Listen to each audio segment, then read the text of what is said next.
Je prends l'exemple du frigo, du contenu du frigo par exemple. Lorsque un pot de yaourt par exemple est dans le frigo et que ça ne vous appartient pas, si vous voulez le consommer, il faut chercher à savoir à qui il appartient et demander la permission de la personne à qui ce pot de yaourt appartient avant de le consommer. Sinon, c'est du vol et c'est répréhensible par la loi.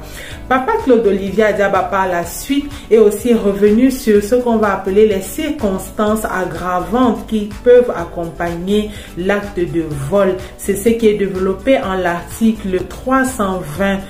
Papa Claude Olivier Adiaba les a cité ces circonstances aggravantes. Il s'agit par exemple d'une effraction. Lorsque le vol est commis avec effraction, par exemple de porte, une porte qui est forcée avec une fausse clé, ce sont des circonstances aggravantes. Lorsque le vol est commis et peut mettre la vie de quelqu'un en danger ou entraîne la perte de vie, ce sont des circonstances aggravantes parce qu'on aura utilisé soit une arme à feu, soit alors une arme blanche ou alors on aura usé de violence. Ce sont des circonstances aggravantes d'un vol. Donc, chers amis internautes, le vol, c'est quelque chose de puni par la loi. Nous devons faire attention. Nous devons faire attention à toutes les situations que nous vivons dans notre milieu de vie qui nous paraissent parfois anodines. Faisons attention. Certaines situations peuvent faire de nous des voleurs et des voleuses.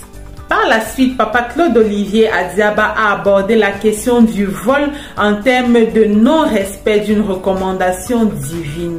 Alors à ce propos, qu'est-ce qu'il dit? D'entrée de jeu, il nous amène à nous poser des questions très importantes, à faire notre examen de conscience. Il nous amène à nous poser la question de savoir est-ce que nous avons la crainte de Dieu.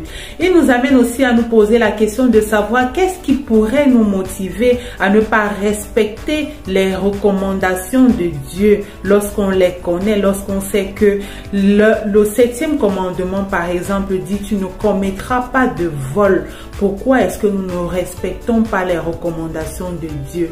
Ensuite, il nous amène aussi à nous interroger, à nous poser la question de savoir si nous avons conscience que nos actes, certains de nos actes, peuvent causer du tort à notre entourage et nous mettre en position de voleurs, de voleuses. Papa Claude Olivier Adiaba, dans cet enseignement, n'est pas là pour nous juger, n'est pas là pour porter une condamnation à chacune des personnes qui l'écoutent à travers le monde. Non, Papa Claude Olivier Adiaba veut nous amener à prendre conscience que nous pouvons être porteurs de ce vice qu'est le vol.